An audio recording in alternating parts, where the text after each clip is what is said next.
Let's continue talking about the Khilafat movement. Was Khilafat movement a complete failure? The end of the Caliphate in Turkey would seem to prove that the Khilafat movement was a failure and served no useful purpose. In fact, the Khilafat movement did a great deal to unite Muslims and to arouse their feelings for their faith and their people. In time that led not just in time that led not just to a demand for the British to leave India, but more importantly to desire to have their own nation, Pakistan. Once again, Muslims became aware that they could not trust either the British or the Hindus. They had to organize their own preservation. They had learned that the importance of leadership and the political organization. It was a very important lesson for the political events of the following 20 years. The Khilafat movement united Muslims against Britain in a support of the Caliph in Turkey. There was Hindu Muslim unity in support of the Khilafat and non cooperation movement. Non cooperation led to non violent protest all over India. Some protests became violent and Hindu Muslim riots occurred. The Caliphate in Turkey was abolished, Hindu Muslim unity came to an end, Muslim convictions were strengthened. Muslim Hindu collaboration during the Khilafat and non cooperation campaign gradually disintegrated. It was the last time that they were able to work together in a harmony for a common cause. Friction between the two communities was to increase in what became a struggle for power.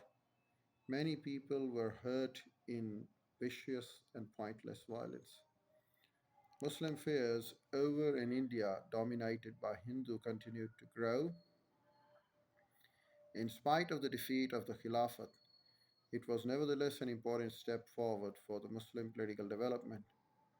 Muslim leaders increasingly worked for full provincial autonomy. In that way, provinces with Muslim majorities could run their own affairs without being dictated to by a Hindu controlled central government.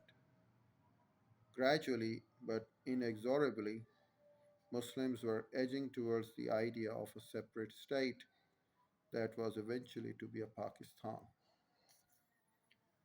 That's how it continued, and we, the Muslims in North India, established Pakistan, and never to forget East Pakistan as well. We established Pakistan. The next one is Towards Pakistan 1922 to 1940. Let's talk about Qaid-e-Azam Muhammad Ali Jinnah in 1929, the 14 points.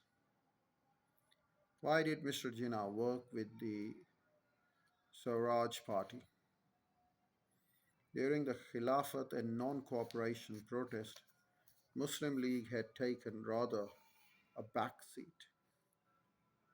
Congress and Gandhi had a higher profile, but when the League met in 1923 at Lahore under the presidency of Muhammad Ali Jinnah, there was heated discussion as to the best way forward. Mr. Jinnah argued passionately that progress depended on Hindu Muslim unity. Following his election in 1923, unopposed to the Bombay Muslim seat in the Legislative Assembly, he joined with the parliamentary Swaraj Party. The term Swaraj, derived from Sanskrit, means self government. The Swaraj Party had been formed by Hindu leaders Motilal Nehru, C.R. Das after Gandhi's imprisonment. Their aim was to use the legislative bodies set up by the Montague Chelmsford reforms to work for India's freedom from within. It was a tactic which strongly appealed to Jinnah as an alternative to non cooperation or violent protest.